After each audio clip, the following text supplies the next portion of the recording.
كلوب انت ضيعتنا يا كلوب. انا اتحديت اصحابي على الماتش ده انك تفوز بالماتش ده، خاصة انت بتلاعب المنافس اللي لسه مديلك من اسبوعين 3 لا شيء. فقلت اكيد هيبقى عندك دم انت واللاعيبه بتاعتك وتعملوا النتيجة ايجابية وتفوزوا بالماتش. علشان كنت فرحان بالرد.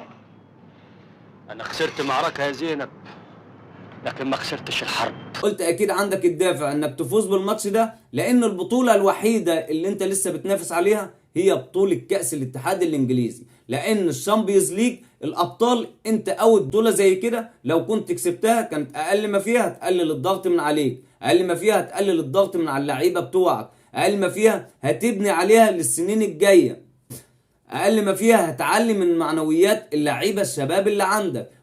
شوف يا محي، انا اخترتك مخصوص عشان العملية دي محتاجة وجه جديد يقابل ابو موتة. ابو موتة؟ ابو موتة مين يا جدي؟ لا ده رئيس العصابة. وده يبقى عايش يا معلم؟ ده المنافس الوحيد لينا في السوق. المنافس. عايزك بقى تصحى وتركز معايا قوي. العملية هتتم كالاتي: هتاخد عربيتك وتطلع على الطريق مصر اسكندرية الصحراوي. اخدها.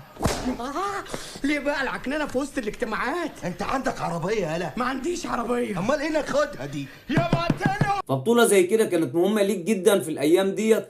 بطولة كأس الاتحاد الانجليزي لو كنت حققتها كانت هتقلل الضغط من على اللعيبة، كانت هتقلل الضغط من عليك، كانت هتقلل الضغط من على اللعيبة الشباب خاصة، كانت هتعلم من معنوياتك وانت بتلاعب نادي زي النادي الملكي اللي هو سيد البطولة والبطولة المفضلة ليه الشامبيونز ليج. اقل ما فيها كانت هتخليك تلعب وانت واقف صلب.